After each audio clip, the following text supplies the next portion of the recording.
Les amis, bonjour à tous, j'espère que ça va bien. Aujourd'hui, on parle de Joy to the World, le nouvel épisode de Doctor Who.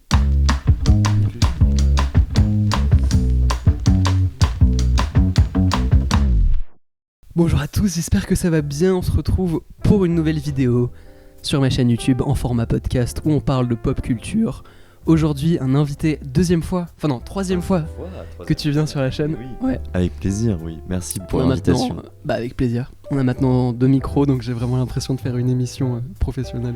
Oui, devant un public Tout à fait. qui est donc juste le mur en fait. Tout à fait, incroyable. Incroyable. Aujourd'hui, on accueille Robinson. On est tous les deux très fans de Doctor Who et c'est donc, 3e fois qu'on parle du coup du nouvel épisode, le spécial épisode de Noël 2024, Joy to the World. On est un peu en retard, on va pas se mentir, mais on a fait au mieux, on est début janvier. Mais c'est très Doctor Who de notre part finalement. En fait. C'est vrai, on voyage dans le temps, exactement. C'est vrai. Donc tout est pardonné, je pense. C'est vrai. Et en vrai, j'avais très envie de parler de cet épisode. J'ai l'impression que c'est la première fois qu'on a un épisode de Doctor Who qui est un peu un truc normal, où c'est pas genre un truc de fou, genre le premier épisode du nouveau Docteur ou la première fois que c'est sur Disney+. Là, c'était juste genre l'épisode l'épisode de Noël quoi. Ouais, c'est ça. Juste l'épisode de Noël avec du coup moins d'enjeux, moins d'attentes peut-être. Oui, et je pense. justement plus de surprises. Ouais. Tu vas me dire ce que tu en as pensé là, mais c'est mon ressenti. Bah moi, pour te dire premières impressions, pour donner un peu de contexte, j'ai eu un visionnage un peu particulier où genre j'ai regardé avec ma famille, mais la télé arrêtait pas de bugger, donc c'était un peu horrible. Ah non. Donc j'ai remonté et j'ai regardé l'épisode tranquillement dans mon lit, mais bref, j'ai eu un visionnage un peu de merde, ouais. Donc je pense que j'étais là genre à la fin, j'étais genre est-ce que j'ai bien aimé, je sais pas, genre. Mais je pense que je vais le re-regarder. Et là, en vrai, ça fait un moment que j'y ai repensé. J'ai trouvé ça très fun, très sympa, très Steven Moffat, très Noël. Je trouve qu'il y avait des parties de l'épisode qui étaient vraiment bien. Je trouvais tout le début, toute la séquence au début dans le train, mais dans plein de moments temporels différents, était super chouette et c'était hyper excitant. Et la fin était très cool aussi. J'ai trouvé qu'il y avait des moments un peu bizarres en termes de rythme au milieu de l'épisode. Et j'ai un peu eu ce même ressenti avec The Church on Ruby Road, où genre je trouve que ces 2 épisodes de Noël qu'on a eu pour l'instant étaient genre rythmés très bizarrement, où t'as un gros creux au milieu de l'épisode. Du coup je suis un peu mitigé. J'ai pas tout aimé, mais globalement c'était un épisode sympa, genre fun de Noël. Je sais pas ce que toi t'en as pensé au global. Mais moi je l'ai beaucoup plus aimé que The Church on Ruby Road. Ouais, je pense pareil. Aussi peut-être parce qu'il y avait moins d'enjeux, pas vraiment de... je m'attendais pas à ce qu'on rencontre un nouveau compagnon, etc. Et je l'ai trouvé mieux, plus intéressant en fait, quand même plus divertissant, plus haletant. Le creux dont tu parles... au milieu de l'épisode, je sais pas si tu fais référence à toute l'année que passe avec Anita. Avec Anita. Moi je trouve que justement c'est le cœur de l'épisode plutôt. J'appellerais pas ça le creux de l'épisode.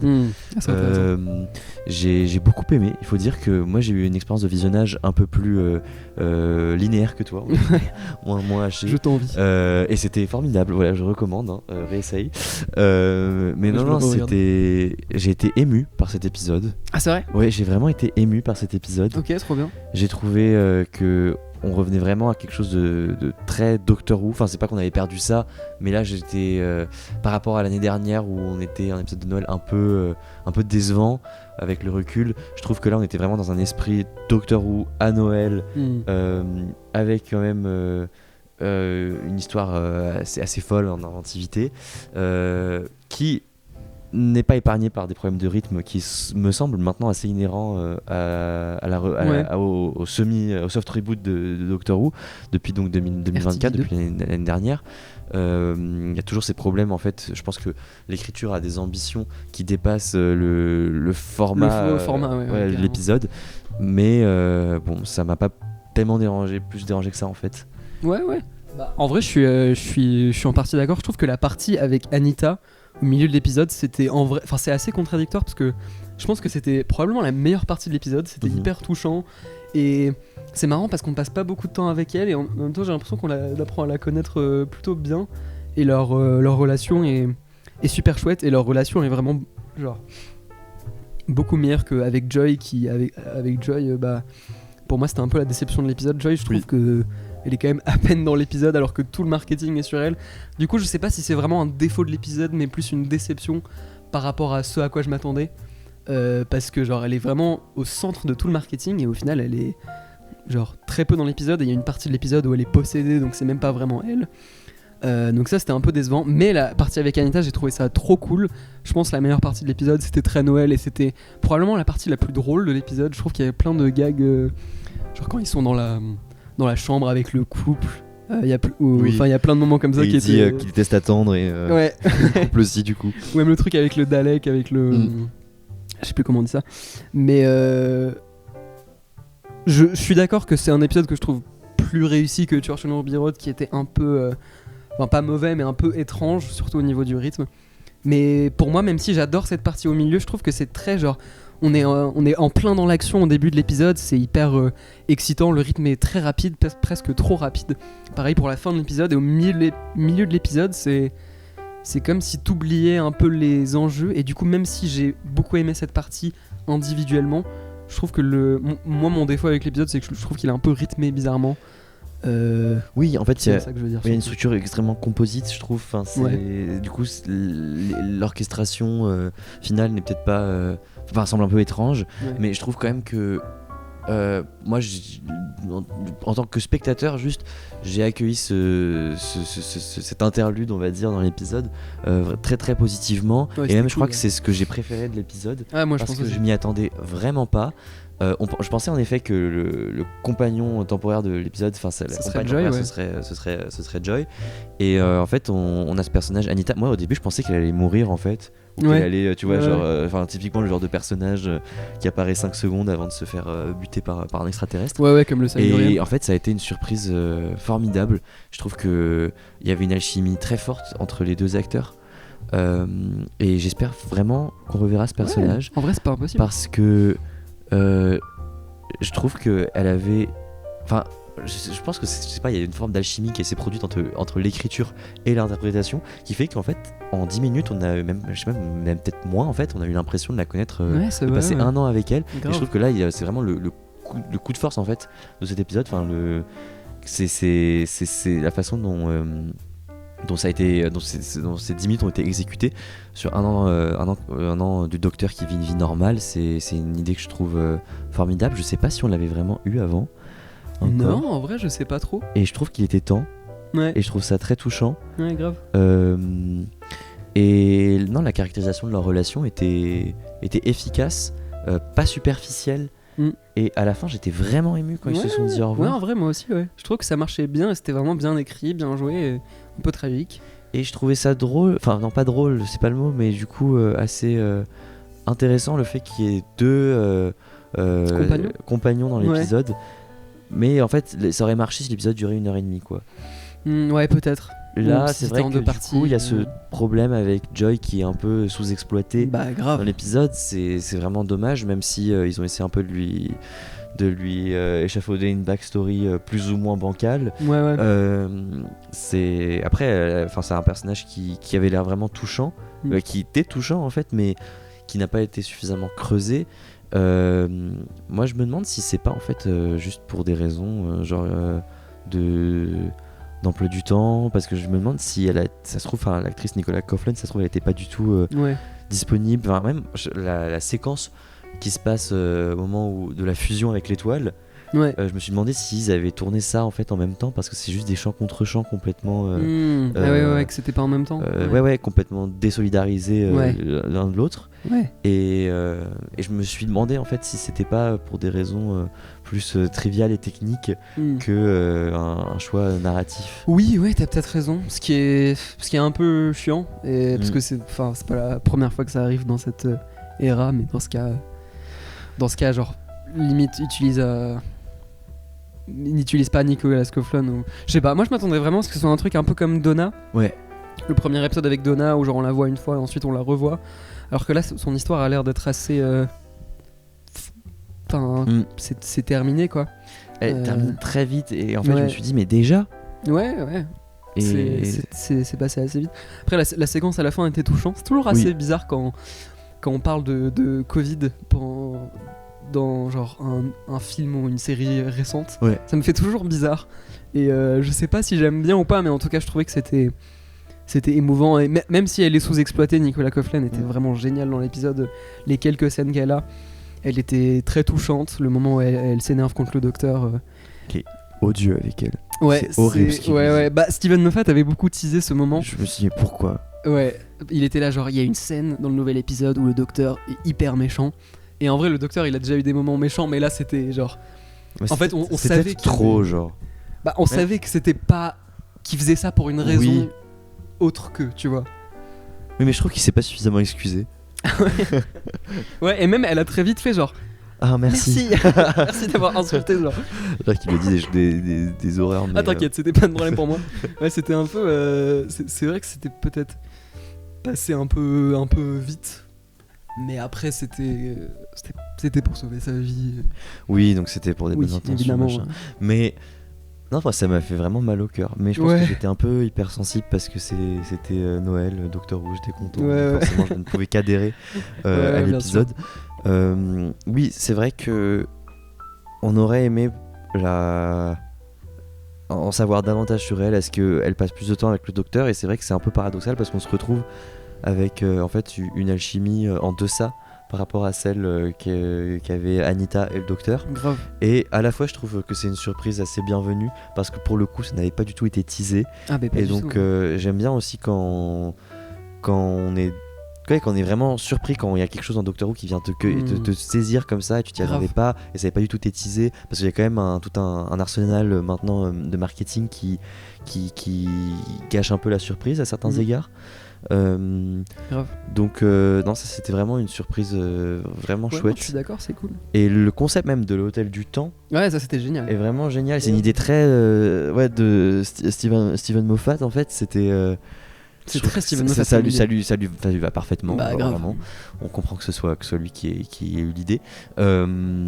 Et peut-être à réexploiter. Je trouve qu'en fait c'est un peu peut-être le problème de cette nouvelle ère, c'est que les épisodes ont beaucoup d'ambition et il y a quand même beaucoup de positifs qui ressortent des idées d'origine, mais ça nous laisse un peu sur notre faim.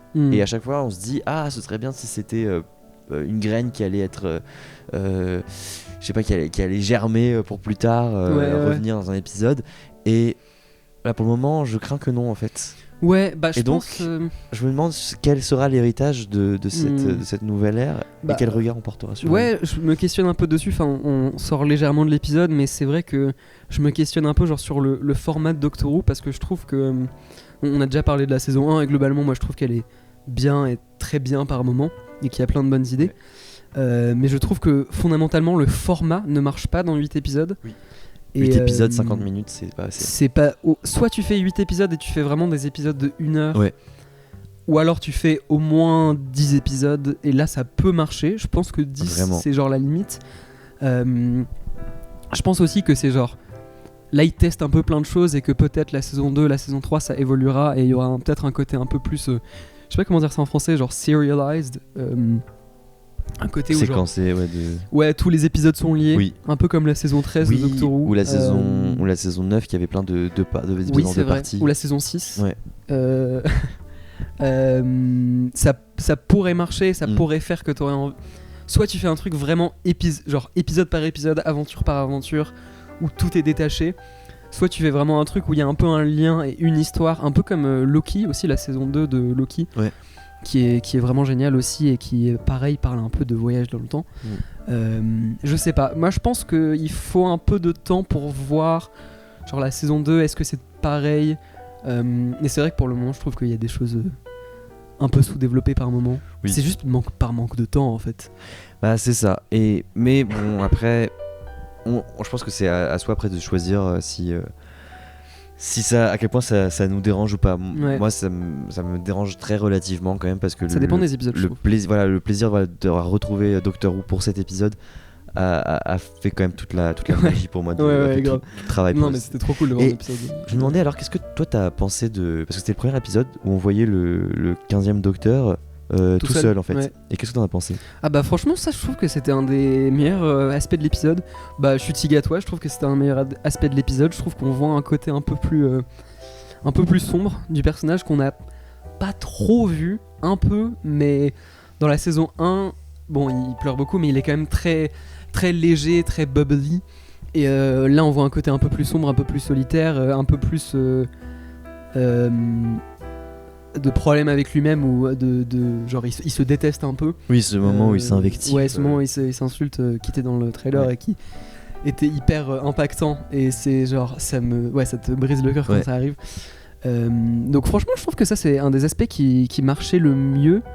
Le fait de voir le docteur, bon on a déjà vu le docteur post-départ de compagnon plein de fois et là je trouve que c'était bien traité parce que c'était pas trop dramatique non plus.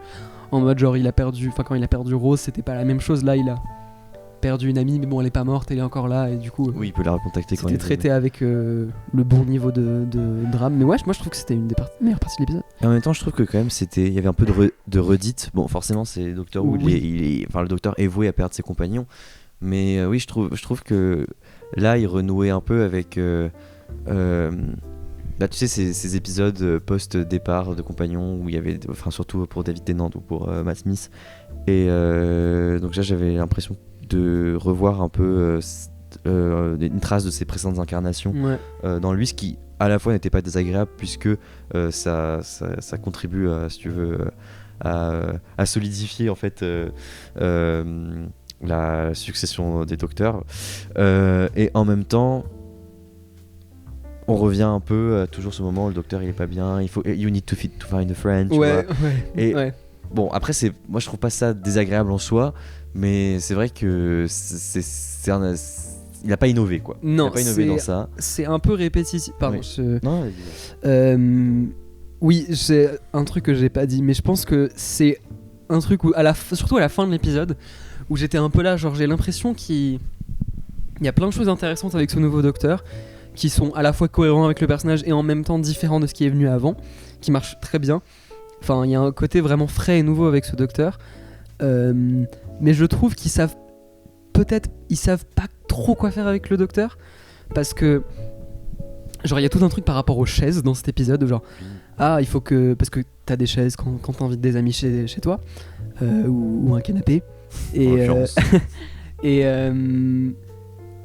tout le long de l'épisode, il est là genre ouais mais j'ai même pas de chaise dans mon TARDIS, alors que si tu repenses à The Giggle, il y a toute une scène où il y a le 15e docteur qui parle au 14e docteur et qui dit one thing you needed here is a chair, en mode cette version du docteur est un peu évoluée, enfin et a pas les mêmes est plus ouvert sur ses émotions et plus genre moins dans le déni, tu vois. Et le fait qu'on revienne à ça, c'est genre tu vois ce que je veux dire, c'est un peu bizarre. Il y a un peu une petite incohérence. Une petite incohérence, ouais. Même en fait la façon, bon ce sera sans doute creusé au fil de la prochaine saison, mais la façon dont il se censure par rapport à Ruby, de l'appeler, etc. En fait ça, c'est pas en cohérence. Pas trop, non. En fait je comprends toujours pas pourquoi il a eu cette attitude de retrait, en mode il faut laisser les gens vivre leur vie, etc. Je trouve qu'il y a un truc qui pêche au niveau de ça dans l'écriture, peut-être. Ouais. Moi honnêtement ça c'est pas ce qui m'a le plus dérangé, parce que pour le coup ça c'est un truc que j'aimais bien, la façon dont c'était traité, où genre Ruby elle va vivre sa vie de famille et le docteur ça reste un alien, ça reste genre quelqu'un qui voyage dans le temps. De là à s'isoler, à dire j'ai perdu mon ami, je suis seul, je n'ose pas l'appeler, etc. En fait je trouve que alors, oui forcément ça doit être comme ça parce que c'est Doctor Who, parce qu'il faut qu'on ait l'impression quand même qu'il traverse une perte et qu'il doit trouver une nouvelle amie ou un nouvel ami, mais en fait je trouve que c'est pas tellement cohérent avec toute la dynamique qui avait été construite entre Ruby et le docteur dans la saison 1. Et là on retrouve un peu un docteur qui s'apitoie un peu, mais ce que j'ai bien aimé, c'est avec quand même beaucoup de légèreté, sans trop de pathos. Là où il y en avait quand même un peu avec Matt Smith et David Tennant. Ils étaient vraiment dans le mal. Dans le mal. Et ils le montraient, et il y a quelque chose un peu plus pudique chez ce docteur. Ouais, c'est vrai. Enfin, pudique et à la fois quand même ouvert sur ses émotions, mais c'est de plus léger en tout cas dans l'expression de celle-ci. Et oui, c'est plaisant. Enfin, je trouve qu'en tout cas que cet épisode vient vraiment confirmer tout ce qu'on avait déjà entrevu du 15e Docteur, et vraiment, là maintenant on a l'impression de retrouver une figure à laquelle on est habitué, et ça c'était assez agréable, je trouve. Oui, c'est vrai, là je suis assez d'accord. Je suis pas hyper d'accord pour Ruby, mais je comprends ce que tu veux dire. Pour moi ça fait sens, tu vois, genre qui s'isole un petit peu ou qui lui parle plus, parce que même si tu voyages pas dans le temps et l'espace, il y a des moments tu peux pas, faut que t'arrêtes de parler à quelqu'un ou de communiquer avec quelqu'un, et c'est pareil pour Anita, tu vois, enfin elle a l'air de relate un peu à ce qu'elle dit, même si c'est probablement pas la même chose, mais il allait pas il allait se défiler oui, c'est vrai.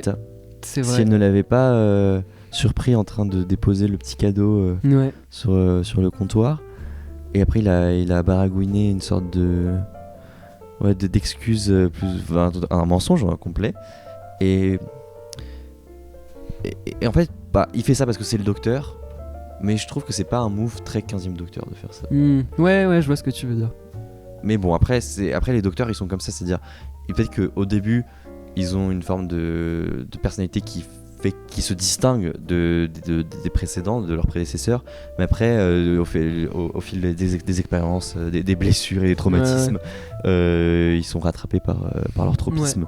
Non, je suis un peu partagé. Je trouve qu'il y a des trucs qui sont pareil, un peu incohérents, mais je pense j'ai hâte d'en voir plus. Surtout j'ai hâte d'en voir plus dans une saison un peu sans épisode Dr. Light, une saison un peu plus complète à voir. Mais pour revenir à l'épisode, est-ce qu'il y a d'autres choses, je sais pas, qui t'ont plu, qui t'ont marqué, que t'aurais aimé Petite note. Il y a plusieurs personnages récurrents. Il y a toute la séquence au début qui revient à la fin. D'ailleurs, je m'attendais pas à ce que ça revienne à la fin. J'ai trouvé ça très cool. Et le mec, j'ai oublié le nom même du personnage ou de l'acteur, mais qui est là au tout début, qui est une des premières personnes que le docteur rencontre, qui était très tragique et très, très attachant, j'ai trouvé. Oui. En fait, c'est le personnage par excellence qui va mourir dans le et c'est genre, tu sais, il en est conscient. Il a genre, je sais que je vais mourir. Je sais que je suis le personnage secondaire qui va mourir, mais je l'accepte. Ouais, j'ai bien aimé sa présence dans l'épisode. Après, c'était... En fait, mine de rien, cet épisode, même si il est rattrapé par sa durée, il propose quelque chose d'assez réjouissant, qui est toute cette galerie de personnages. Oui, c'est vrai. C'est vrai. Que Steven Moffat quand même arrive bien à définir. Ou à dépeindre, en tout cas, peut-être superficiellement, mais suffisamment pour que ils aient un impact un peu. Et ça, j'ai trouvé ça très réjouissant, et j'ai trouvé l'épisode un peu moins enfantin que l'épisode de Noël précédent. C'est vrai. Et il y avait un peu plus d'action, il y avait... c'est vrai. Il y avait plus aussi ce côté voyage dans le temps. J'espère que l'idée de l'hôtel du temps sera remployée à l'avenir. Grave. Mais c'est très Indiana Jones, toute la séquence à la fin. Oui, de ouf. Et aussi le mystère de la valise. Enfin, j'ai trouvé ça assez. Ah ouais, c'est vrai. Ouais. C'était un beau concept. Un beau concept, vraiment. Et qui avait des vraies conséquences, genre qui sont montrées directement.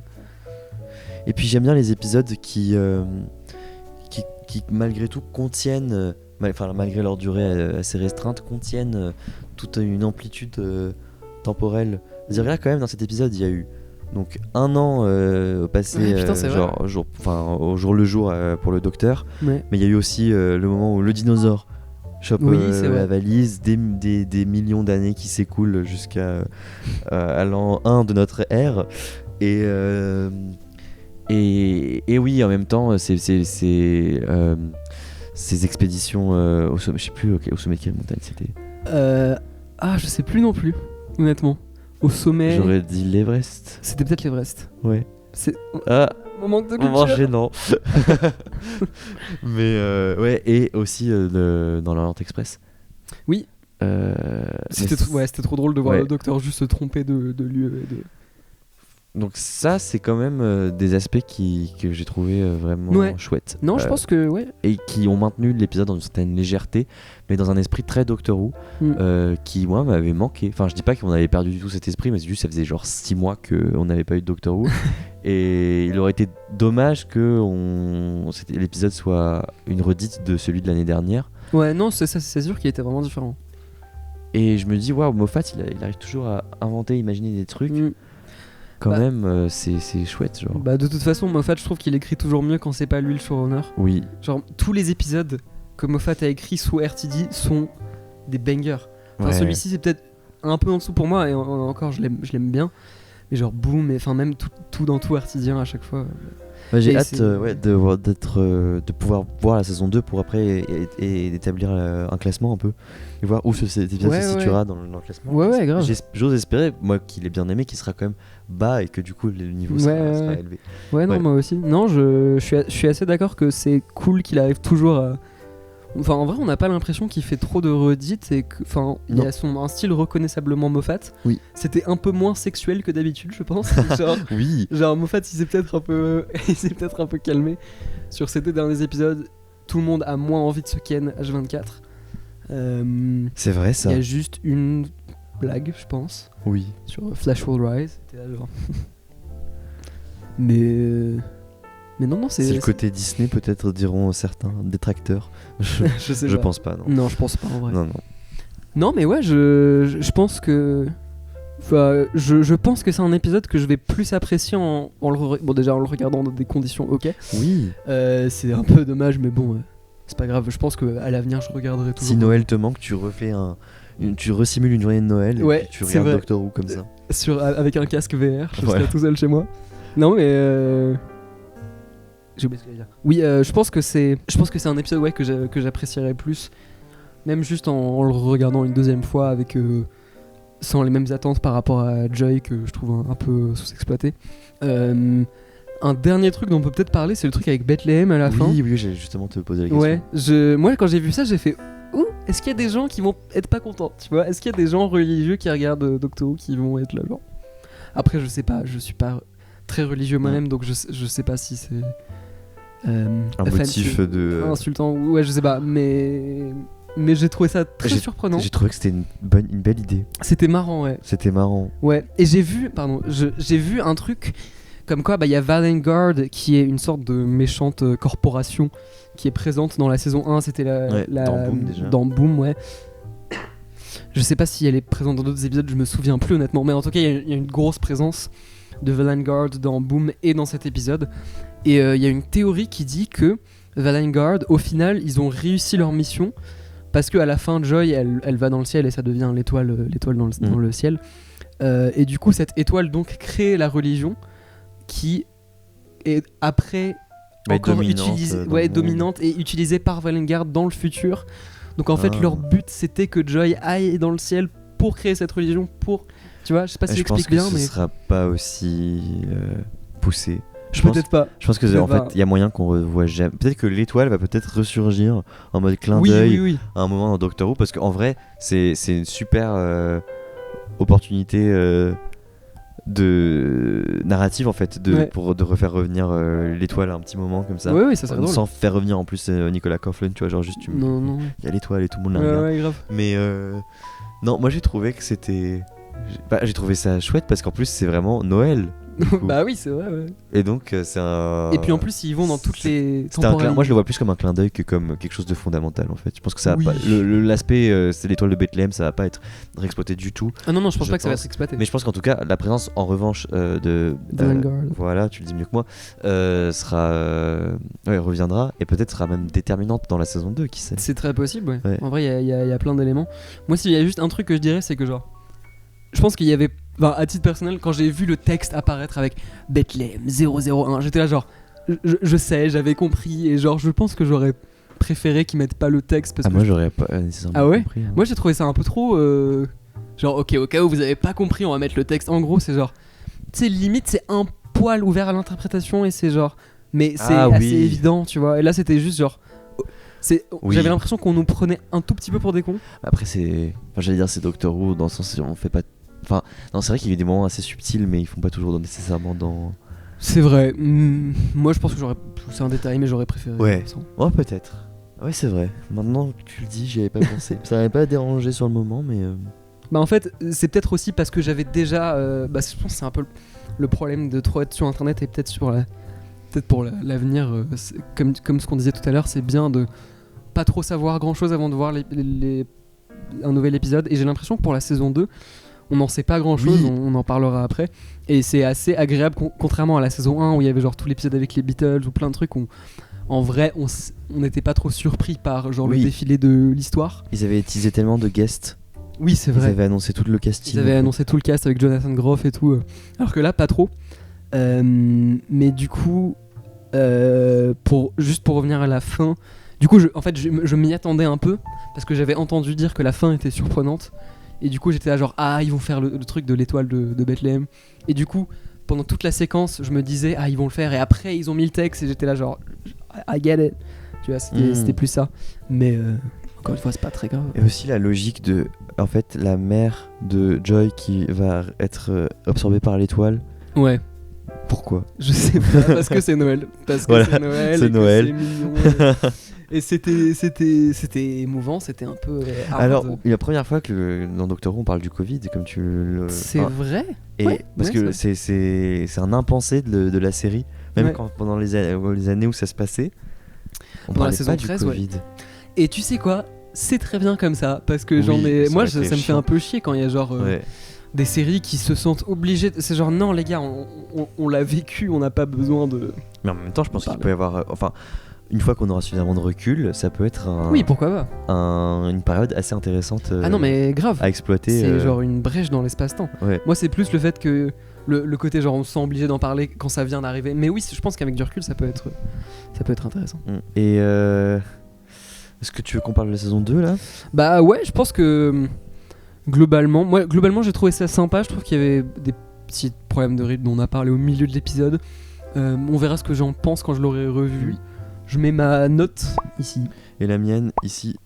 Mais ouais, voilà, c'était un épisode sympa de Noël. Mais à la fin, on a donc un teaser pour la saison 2 qui est extrêmement court. Je l'ai vraiment vu genre déjà tellement de fois. Pareil. Genre, j'ai fait image par image. Ouais, pareil. On peut en parler un petit peu. Moi, j'ai adoré ce teaser. C'est peut-être parce que je suis pas très objectif, parce que forcément, ça me hype. Je suis très investi, mais je trouve que le teaser a un ton un peu plus sombre, un peu plus genre OK, shit's getting serious. Ouais. Et ça m'a fait du bien parce que la saison 1, t'es là genre. Oui, la saison 1, elle était peut-être un peu trop fun. Et moi, j'aime bien quand Doctor Who c'est sombre. J'aime bien le côté un peu sombre. Voilà. Ouais, c'est sûr. Et là, je pense que, on va être servi. Ouais. Après, c'est un teaser très court. On verra sur un trailer plus long, mais c'est du petit extrait qu'on a vu. Ça a l'air d'être. Ça donne le ton déjà. Un peu plus sérieux, un peu plus dramatique. Ouais, non, ça donne déjà le ton. Et je pense que oui, la saison 1, il y avait ce côté où il fallait accueillir un public nouveau éventuellement, ou réencourager les gens qui avaient peut-être arrêté la série à revenir. Ouais. Et donc exploiter tout le côté, on va dire, fun aussi que Doctor Who a. Et là, la deuxième saison, je pense que maintenant que les bases sont posées, qu'on n'a plus besoin d'être dans une forme de didactisme, on peut basculer dans des histoires peut-être un peu plus sophistiquées et aussi plus sombres, comme tu le dis, tout simplement. Et j'ai bien aimé parce que, comme on avait quasiment... Enfin, même, en fait, on avait très très peu d'images officielles. Ah, mais rien du tout. Même rien du tout. Avant... J'ai trouvé que le teaser en fait est venu titiller justement cette envie d'en savoir davantage, et en fait il est parfait parce qu'il dit pas grand chose tout en donnant envie vraiment de savoir. Donc non, j'ai vraiment hâte. J'ai vraiment hâte. Tout le monde j'ai vu sur Twitter, tout le monde parle du plan dessin animé dans le cinéma. Oui. Mais c'est vrai que c'est vraiment le plan qui ressort du teaser. Mais vraiment. Quand j'ai vu ça, j'ai fait waouh, genre. Avec Mrs. Flood. Ouais, Mrs. Flood dans le. Je pense c'est issu de la même scène. Ouais, pareil. Parce qu'elle est habillée en mode années 50-60. Ouais. Et je crois que ça sera un des épisodes genre années 60. Alors, il y a une théorie, j'ai vu passer ça, qui dit que Mrs. Flood c'est Anita. Non, moi j'ai vu ça aussi. Et Mrs. Flood c'est tout le monde en fait. Mrs. Flood c'est le maître, c'est Russell T Davies. Ça se trouve. Alors là, par contre, il nous fait pas un coup de en fait c'est personne. Non, mais parce que. Ça sera sans doute personne, mais je veux dire. Ouais. Moi, je pense que j'aime bien l'idée que ça soit un nouveau personnage. Oui. Parce que si. Enfin. Le truc de genre. Et en fait, c'est tel personnage. De toute façon, les personnages comme genre. Je pense le. Non, mais personne dans le sens. Le master, il va pas revenir avant longtemps. Dans le sens. C'est personne, tout simplement. Genre. Oui, c'est un nouveau personnage. Par exemple, il y a des gens qui disent que ça pourrait être le dieu. Que Mrs. Flood, ça pourrait être le dieu des histoires. Et que je pense que ça pourrait être ça très pourrait être probable. que ça soit ça, ce qui pourrait être trop stylé. Même j'ai vu des gens faire des théories comme quoi le docteur est dans une série. Tu vois ce que je veux dire? Et il est bloqué dans une série. Ah, ça, j'aimerais pas ça. Je sais pas ce que j'en pense, mais je trouve ça le concept intéressant.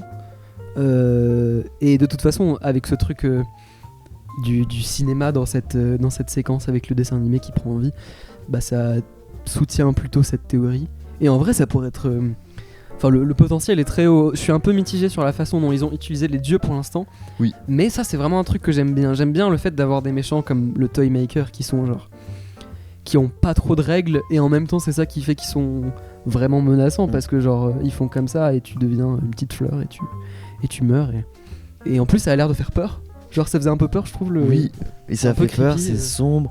Je trouve que j'ai hâte de voir d'en savoir plus sur le prochain, sur Varadas et tout. Ouais, ça sur m'intrigue aussi, Belinda, c'est ça. Ouais. Et ça, oui, je suis toujours très enthousiaste quand il y a un nouveau compagnon, de voir quelle sera la dynamique. À la fois, je suis content que Ruby revienne. J'espère qu'il y a certains éléments de la saison 1 dont les jalons ont été posés qui seront creusés en fait pour la saison 2 et qu'elle sera pas juste comme Rose dans la saison 1 à côté de Kay Stewart qui genre dit rien. Ah oui, ouais. Voilà. Ouais, mais en vrai, moi, je le sens plutôt bien. Déjà, le court extrait qu'on a, ils sont déjà en train de se disputer et je trouve que les meilleures dynamiques Docteur-Compagnon, c'est genre là où il y a un peu de conflit. Évidemment, t'as pas envie qu'ils s'engueulent tout le temps, mais genre, le 10ème Docteur et Donna, ils étaient tout le temps. Enfin, ils étaient très différents, c'était genre des meilleurs amis, mais le fait qu'ils se disputent un peu, ça fait que c'est plus. On y croit un peu plus. Tandis que le 15ème Docteur et Ruby, c'est vrai que c'est le reproche, même si les acteurs sont géniaux, c'est. Bah,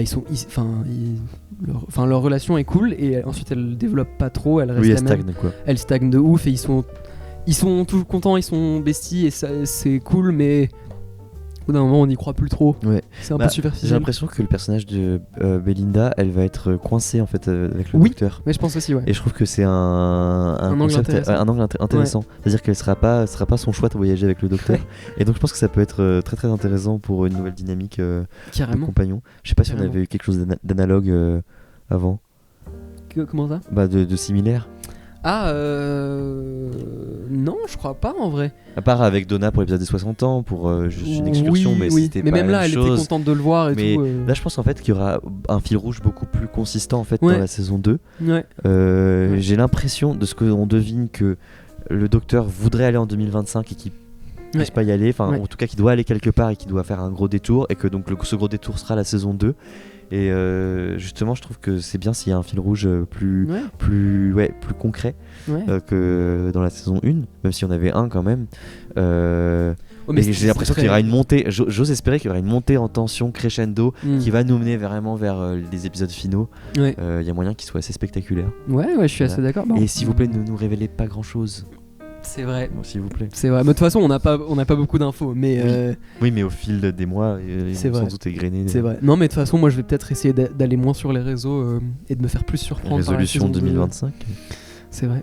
Bah, franchement, ouais. Hein. Là, je vais peut-être supprimer Insta. Damn. Ouais. Mais pas YouTube. Mais pas YouTube, je serais toujours là.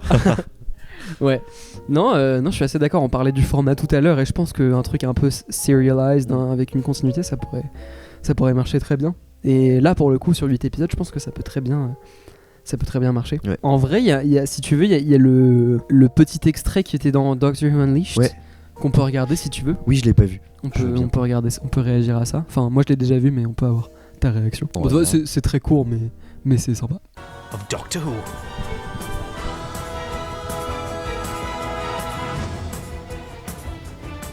Is the doctor looking for you? Tell me about it. See you tomorrow. No, just one little name. I can't give out home addresses. It's not allowed. Look over there. What?